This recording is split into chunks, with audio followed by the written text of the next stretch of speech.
сакала и аз колегата да дадам едно свое видување на програмата, затоа што смитам дека и како советник, и како дел од експертската јавност, затоа што сум и вклучени во безавлието се дел од овие компоненти кои стажи програмата, сум повикана да дадам едно свое видување. Еве зошто.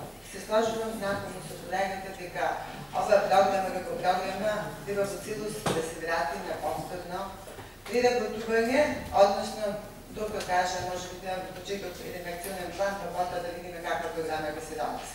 Зашто на комисија кажат своје видување во еден сегмент, односно кажат дека гледајќи една од тие точки, како може само да се натврди нешто без никакво објаснување. Конкретно беше точката за загадување, односно заштита за загадување на воздухот, каде што устно, оно што беше презентирано од општината, ни кажа дека во тој дел само се предвидени две медни станици во иднина кои што ги контролира некоја агенција која што ќе биде ангажирана од општината. Смитам дека е многу штудо како објаснување, прво нема ништо напишано во делот од програмата, само да се каже таква елаборација. Ево, конкретно додам постапна малку, затоа што тука во програмата прво има малку измешано, што би рекли ние може би парнишати. Зошто? Затоа што века има преклопување на програми од јавните предпријатија и преклопување дел што има во програмата. Меѓутоа, тоа не е во самата програма издвоено. Значи, што е дел од програмите на јавните предпријатија, што е во програмата инкорпорирано. Затоа што, кога пишува дека се издвоени некои работи, повторно после пишува изгледба на водоснабдителни објекти, не знам што, а вамо после во точки во програмата тоа не е споменато. Сега не знам, значи, дали се тие ингеренции на јавните предпријатија, што сме ги исклува дека по програми, или пак се дел од програмата. Значи, комплетно неясно и конфузно напишано.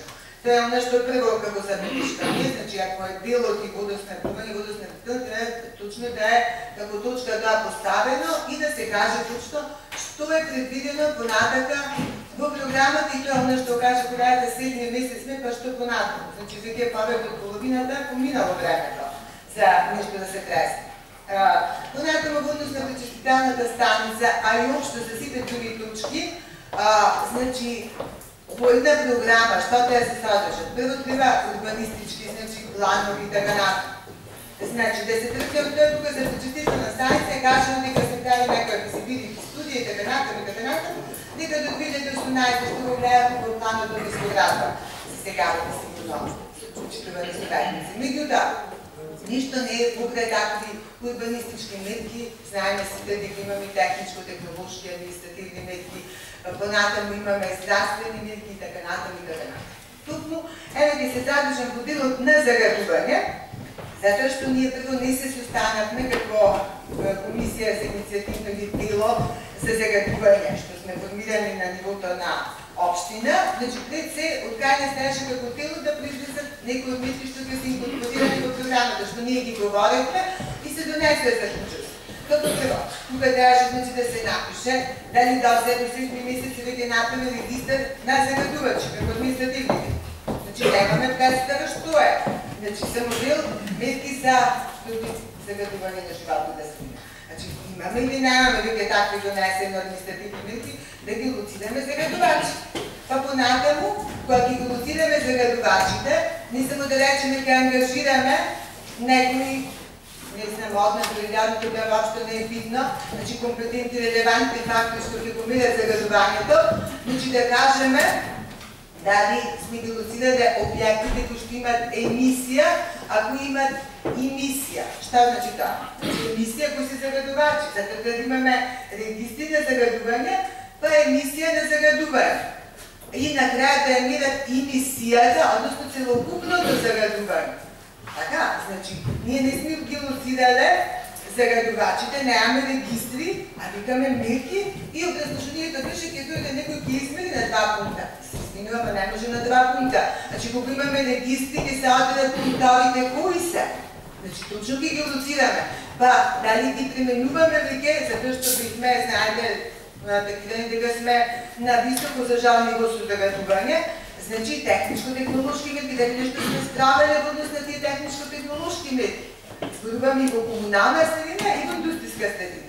Значи, затоа викам, во оваа програма нема ништо. Верувате, нема ништо. Значи, од секоја литература може да се земат, да се препишат тие метки, да се кажат, да, тоа доста направено, до 7 месец или до декември, тоа ќе го направим. Значи, јас од се тоа што опреа во програмата, на вистина, еден поголем пасус има за дворовите, за другото е под нареченица. Мислам, на вистина не можем да видам ништо што би содржали, што треба да содржи една програма, нели, која што се носи нови совет за заштита на животната средина. Значи, само е напоменато причестителна станица до 2018, ќе се видите студија, проекти и така натаму. Друго понатаму, на вистина, од ова не може да се види.